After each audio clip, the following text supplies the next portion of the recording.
දෙන්න සිදු වුණා ඊටාම අභාග්‍ය සම්පන්න කාල සීමාවකට.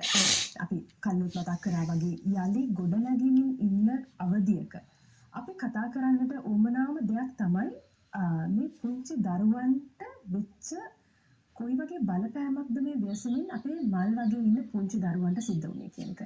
ඉතින් අපි දන්නවා පුංචි දරුවන් කියලා කියන්නේ මේ රටේ අනාගතය බාර ගන්න ඉන්න නමුත් එක පැත්තකින් බලුවොත් රටේ වල්නරබල් ගෲප් මේ වෙච්ච සිද්ධියෙන් ඊටාම අපි කිව්වොත් ඊටාම බලපෑමකට ලක්ව පිරිසක් තමයි මේ පුංචි දරුවන් කියලා කියන්නේ.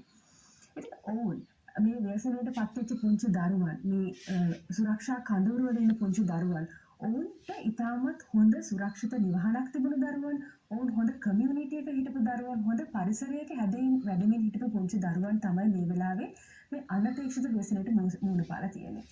ඉතින් මේ ක්ලීන් ශ්‍රී ලංකා ව්‍යාපෘතියේ මේ පුංචි දරුවන්ගේ සෞඛ්‍ය එහෙම නැත්නම් ආරක්ෂාව ඔවුන්ගේ මානසික තත්ත්වය පිළිබඳව ඔවුන්ගේ වැඩ පිළිබඳ කතා කරන්නට අපි අද මැදිරියට කැඳවාගෙන ඇවිත් ඉන්නවා අපේ ප්‍රවීණ සාහිත්‍යවේදී චූලානන්ද සමරනායක මහත්මයා අයබෝන් කියලා පිළිගන්න ඔබතුමාව අයබෝන්. ඉතින් පළමුවෙන්ම මම ඔබතුමාගෙන් දැනගන්නට කැමතියි මෙවැනි ව්‍යසනකාරී තත්වයකදී අපි දන්නවා අපි මේ තැනිබිම් ප්‍රදේශ උදාහරණයක් ඇටියට දැදුරුවය වගේ කලකපවල දරුණු ගම් වතුරට මුහුණ දුන් කණ්ඩායම්. ඒක එක අත්දැකීමක්. ඊට වඩා හාත්පසින්ම වෙනස් සහ බරපතලම අත්දැකීමට මධ්‍ය කඳුකරයේ ආශ්‍රිත කලාපවල ඉන්න ජනතාව මුහුණ දුන්නා. ජීවිතේ තාම බියකරු අත්දැකීමක්. ගම් වතුර වගේම ඊටත් වඩා දරුණු අත්දැකීමක් කඳු කඩාගෙන තමන්ගේ ගම්මාන මත පතිත වෙන ගම්මාන පිටින්ම අතුරුදහන් වෙලා යන පරිසරයකට මුහුණ දෙනවා. ඒතර මේකේ ඇතුළතදී ඊටාම දරුණු මානසික පීඩනයකට වැඩිහිටියන් සහ දරුවන් සියල්ලම මුහුණ දුන්නා.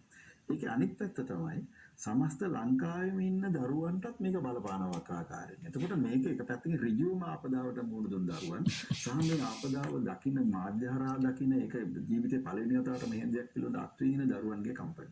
ඉතින් මේ සියල්ලම සලකා බලමින් එක් පැත්තකින් කෙටි කාලින වැඩපිළිවෙලක් සහ දීර්ඝ කාලින මොකද මේක අපි සැලකිල්ලට ගන්න ඕන කාරණයක් තමයි ලෝකයේම කාලගුණ විපර්යාස වලට බඳුන්නෙම ඉන්නවා ගෝලීය උෂ්ණත්වය ඉහළ යමින් තියෙනවා ඉන්දිය සාගර කලාපයේ උෂ්ණත්වය වැඩි වීම පවතිනවා දකුණු ආසියාවේ ලෝකයේ බොහෝ රටවල් අවදානම් සාගත තත්ත්වයන්ට දිගින් දිගට මුහුණ දෙන මට්ටමට පත් වෙමින් ඉන්නවා ලංකාවටත් මම හිතන්නේ ඉදිරි කාලේදී අපිට ආපදාව කියන එක අපේ දෛනික ව්‍යවහාරයේ කොටසක් බවට පත් වෙයි මේක දීර්ඝ කාලීනව මනුෂ්‍ය ක්‍රියාකාරකම් සහ සුබාදහම වෙන සියල්ලේම ඇතිවෙච්ච වෙනස්කම් වල කාරණා. ඒක අපි දීර්ඝ මාතෘකාවක්. නමුත් දැන් මේකේ අපි වින්දිතය බවට පත් වෙමින් ඉන්නවා. හෙට ඔබ මමත් මේකේ වින්දිතයෙක් බවට පත් වෙනවා. එතනට මම පන්නවා. මේ ඔබතුමාගේ මේකට මම පන්න මොකද හේතුව මනුස්ස ක්‍රියාකාරකම් හා ස්වභාවික නෙමෙයි. කරන්න ඕන දේ අකුරට සහ වගකීමෙන් කරන්න ඕන වෙලාවෙදී නොකිරීම. හරිද? ඒකයි. හරිද? දීර්ඝකාලීන වැඩපිළිවෙලක් සැදීම අරමුණු කරගත්තු ලංකාවේ මේ පිළිබඳ විවිධ ක්ෂේත්‍ර උදාහරණයක් සෞඛ්‍ය ක්ෂේත්‍රය පෝෂණය පිළිබඳ ළමා සාහිත්‍ය මන් සාහිත්‍ය ක්ෂේත්‍රයෙන් මම සම්බන්ධ වෙන්නේ. ඊට අමතරව අවදානම් කළමනාකරණය කියන කාරණේ පිළිබඳ මේ විවිධ කණ්ඩායම් එකතු වෙලා කරන වැඩපිළිවෙලක්. මේක මෙතනින් තමයි පටන් ගන්නට ඕනේ. මේ මොහොතේ අපේ මූලික අවධානය යොමු වෙලා තියෙන්නේ ක්ෂණිකව. මොකද දැන් මූලික සහන ටික ගිහිල්ලා තියෙන කැම පැකට් ටික යනවා ඊළඟට අවශ්‍ය පාසුකම් දෙනවා කඳවුරුගත කෙරෙමින් තිබෙනවා తాවකාලිකව පදිංචි කෙරෙමින් ඊළඟ නැවත ආපහු නැවත පදිංචි කෙරෙමින් වගේ දේවල් ගැන කතා කරමින් ඉන්නවා. මේ මූලික අධීර දැන් ගිහිල්ලා දැන් ඒතකොට ගම් වතුර බහගෙන ගිහිල්ලා ගෙවල් සුද්ධ පවිත්‍ර කරන මටත් ඒ අත්දැකීම් තියෙන සියල්ල කෙරෙමින් තිබෙනවා. ඉතින් ඒකත් එක්ක දැන් අපි බලමින් ඉන්නවා ඊළඟට දැන් අපේ දරුවෝ ටික කොහොමද මේ ව්‍යසනයේදී දරුවන්